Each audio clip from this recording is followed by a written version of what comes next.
मुनीर ने ऑपरेशन सिंदूर को लेकर एक बार फिर झूठ बोला। लीबिया में कहा कि उसकी फौज ने भारत के फाइटर जेट मार गिराए।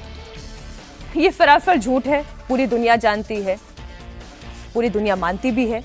मुनीर झूठ के सहारे लीबिया को पाकिस्तान के हथियार बेचने के लिए पहुंचे थे।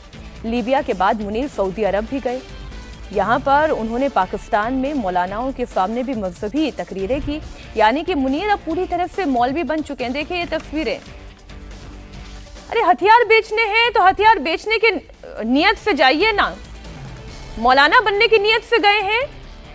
पाकिस्तान को मुस्लिम राष्ट्र के रहनुमा या रहबर बनाने की कोशिश से पहुंचे हैं या क्या करने पहुंचे हैं?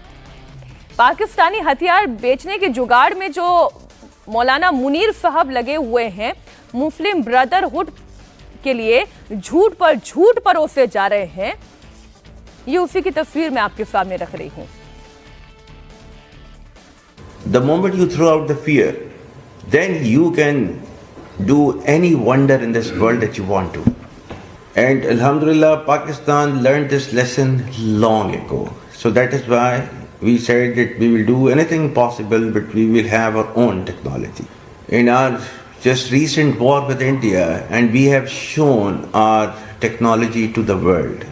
Alhamdulillah, our Air Force using that technology, and that is 90% of the indigenous technology of Pakistan. And Alhamdulillah, with his blessings, his nusra and his mercies, the air domain, Rafale, Su-30, MiG-29, Mirage 2000, Alhamdulillah, S-400, all taken out. Every piece of equipment and technology which is there with Pakistan is available for our brothers. Yeah, in terms of any assistance that you need from Pakistan, that will be available at your doorsteps, inshallah.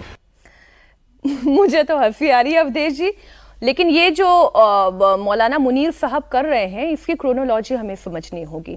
पहले पाकिस्तान में खड़े होकर पता नहीं क्या क्या वो कलमे पढ़ने लगे, क्या आयतें पढ़ने लगे, मुझे नहीं पता। और उसके बाद फिर लीबिया पहुंचते हैं, वहां पर भी मौलानाओं की जुबान बोलने लगते हैं।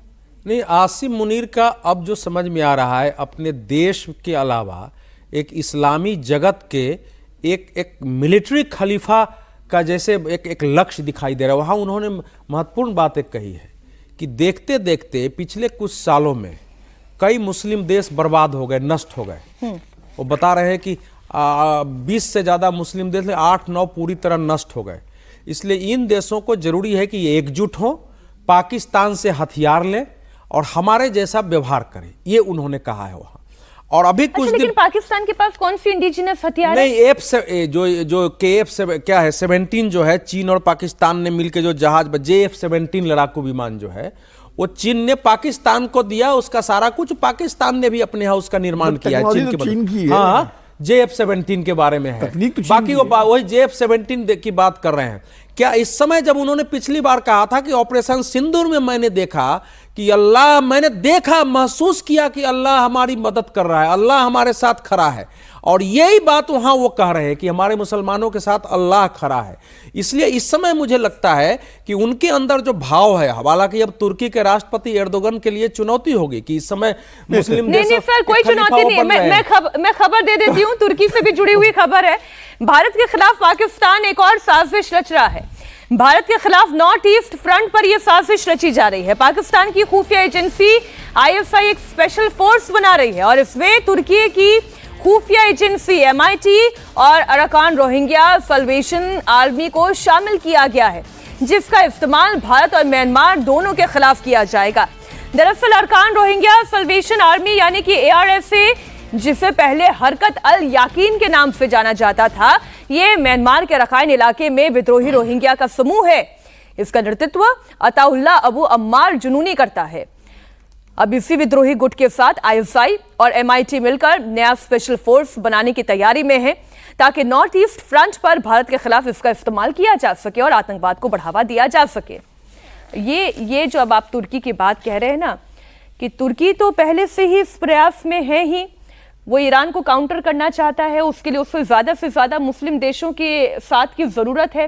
पाकिस्तान उसका एक नेचुरल अलाय है, सुन्नी आप उस तरह से अलाय के तौर पे देख लें। भारत के खिलाफ भी जब पाकिस्तान लगातार अपनी ताकत बटोर रहा था तो तुर्की ही था उसके साथ खड़ा था। उसका शिप आ गया था, वारशिप भेज दिया था कराची में, और अब ये खड़ा हो गया MIT। नहीं देखिए, तुर्की जो है आज से नहीं, तुर्की वो थोड़ा सा पीरियड छोड़ दिए कमाल अतातुर्क वाला, अदरवाइज तुर्की तो कट्टरपंथी पूरी तरह से होता चला जा रहा है। और पहले एक बड़ा डेवलप्ड देश था इस्लामी, मतलब उसका उदाहरण दिया जाता था तुर्की का कि भाई वेस्टर्नाइज कंट्री था, लेकिन जब से ये राष्ट्रपति आए हैं अपने, क्या नाम है इनका, एर्दोगान जो है, हाँ, तब से इन्होंने अपने को मुस्लिम वर्ल्ड का स्वयंभू नेता घोषित कर दिया है। और ये पूरी तरह से जो है उस लीडरशिप को लेने की, उस जो भी अवधेश जी कह रहे थे उनके लिए चुनौती, तो वो राष्ट्रपति हैं और इसीलिए पाकिस्तान के साथ वो खड़े हो गए। 1971 में भी आप देखिए, जब नहीं अभी सर मैं at this point of time वो क्या स्टैंड बता रहा हूँ, 1971 में जब भारत के खिलाफ मोशन आया था ऑर्गेनाइजेशन इस्लामिक कंट्रीज में, जिसमें 53 देशों में से 54 देशों में से 51 ने भारत के पक्ष में वोट दिया था, और 3 देश थे पाकिस्तान, तुर्की और लीबिया, जिन्होंने भारत के खिलाफ वोट दिया था। तो तुर्की का शुरू से इस तरह का एक रहा है, और ये जो कर रहे हैं नॉर्थ ईस्ट वाला, इसमें तो मुझे लगता है कि ये गलत फंस जाएंगे पाकिस्तानी, क्योंकि म्यांमार में जब आप घुसोगे तो चीन है वहां पर, और चीन को नाराज करके ये अगर आप अपना क्या F-17 कैसे बेचोगे? क्योंकि वो लीबिया को बेचने पहुंचे ना, चीन को नाराज करके कैसे जुटा है ना, वो पूरा चीन की सपोर्ट से काम कर रहा है। रोहिंग्या आर्मी एक इस्लामवादी विचार लेके चल रहा है। उनकी कोशिश यही है कि दुनिया में इस प्रकार के जो इस्लामिक संगठन है उनका हम साथ दें जगह जगह, क्योंकि रोहिंग्याओं को लेके मुसलमानों में एक भाव है कि रोहिंग्याओं के साथ अन्याय हुआ है, उनको बौद्धों ने मारा है, उनको निकाला है। तो ये बहुत हल्का इशू नहीं है, ये सीरियस इशू है। पाकिस्तान डायरेक्ट फाइट नहीं कर सकता है, लेकिन वो इस ढंग से टेररिस्ट तैयार कर सकता है, टेररिस्ट तैयार करके करा सकता है।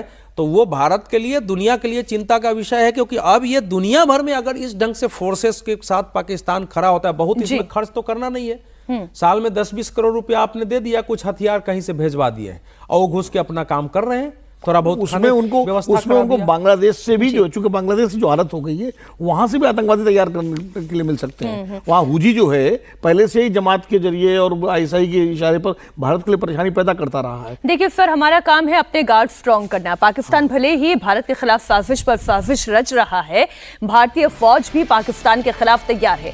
ऑपरेशन सिंदूर पार्ट 2 की तैयारी हो रही है। सवाल ये उठता है कि ऑपरेशन सिंदूर पार्ट 2 हुआ तो कैसा होगा। इससे लेकर CDS अनिल चौहान ने बड़ा बयान दिया है। अनिल चौहान ने फ्यूचर वॉर को लेकर कहा कि हमें अल्पकालिक और दीर्घकालिक युद्ध के लिए तैयार रहना होगा। उन्होंने पाकिस्तान या चीन का नाम लिए बगैर कहा है कि भारत को किन खतरों और चुनौतियों के लिए तैयार रहना चाहिए। ये 2 तथ्यों पर आधारित होना चाहिए। हमारे दोनों विरोधी देश, जिनमें एक परमाणु हथियार संपन्न देश है और दूसरा परमाणु हथियार से लैस देश है, दोनों पड़ोसियों के साथ क्षेत्रीय विवाद है। हमें आतंकवाद को रोकने के लिए ऑपरेशन सिंदूर जैसे छोटे और तीखे संघर्षों के लिए तैयार रहना चाहिए। ये बात उपेंद्र द्विवेदी कह रहे हैं। Anil Chauhan, CDS। And this kind of warfare, I think, can only be deterred by actions like Operation Sindoor. Second is for a form of grey zone warfare, in which historical differences can be executed by small operations, which will give you long-term kind of an effects. The question is, what kind of threats and challenges India should be prepared for? I think this should be based on 2 major facts. One is that both our adversaries are, one is a nuclear weapon state and other is the nuclear armed states. So hence, we should not allow that level of deterrence to be breached. And second, we have territorial disputes with both of them. Hence, in my view, we should be prepared to fight short duration, high intensity conflicts to deter terrorism, something like Operation Sindoor, that's one. Second, we should be prepared for a land-centric, long-duration conflict because we have land disputes, yet try and avoid it. Congress नेता राहुल गांधी की अब हम बात कर लेते हैं। लोकसभा में नेता प्रतिपक्ष भी हैं राहुल गांधी। इन दिनों जर्मनी दौरे पर हैं। राहुल गांधी ने एक बार फिर विदेश की धरती से भारत के लोकतंत्र पर सवाल उठाया। उन्होंने एक बार फिर संवैधानिक संस्थाओं की निष्पक्षता पर सवालिया निशान उठाया। बर्लिन के हर्टी स्कूल में बोलते हुए बीजेपी को घेरा और कहा कि भारत में लोकतंत्र पर हमला हो रहा है। बीजेपी ने ऐसा माहौल बना दिया है कि संस्थाएं अपना काम नहीं कर पा रही हैं। वोट चोरी के आरोपों को उन्होंने बर्लिन में भी दोहराया। राहुल गांधी ने कहा कि हमने ये साबित किया कि कांग्रेस ने हरियाणा चुनाव जीता, लेकिन गड़बड़ी करके उन्हें हरा दिया गया। मैं कहा उनकी पूरी बातों को आपके सामने रखूं, उनका बयान ही आपके सामने रख देती हूं। We've won election in Telangana, we've won election in Himachal Pradesh. We've been raising issues as far as the fairness of elections in India is concerned.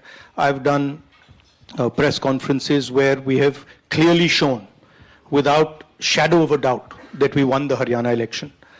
That we actually don't feel that the Maharashtra election was fair. There is a full-scale assault taking place on the institutional framework of our country. We asked direct questions to the Election Commission. I mean, I don't know if you've seen that press conference. Brazilian woman is voting in Haryana. I mean, is on the voting list 22 times in Haryana. One woman is voting 200 times in one polling booth. And when we are asking these questions to the Election Commission, we're not getting a response. So that's one aspect of it, that we fundamentally believe that there is a problem with the electoral machinery in India.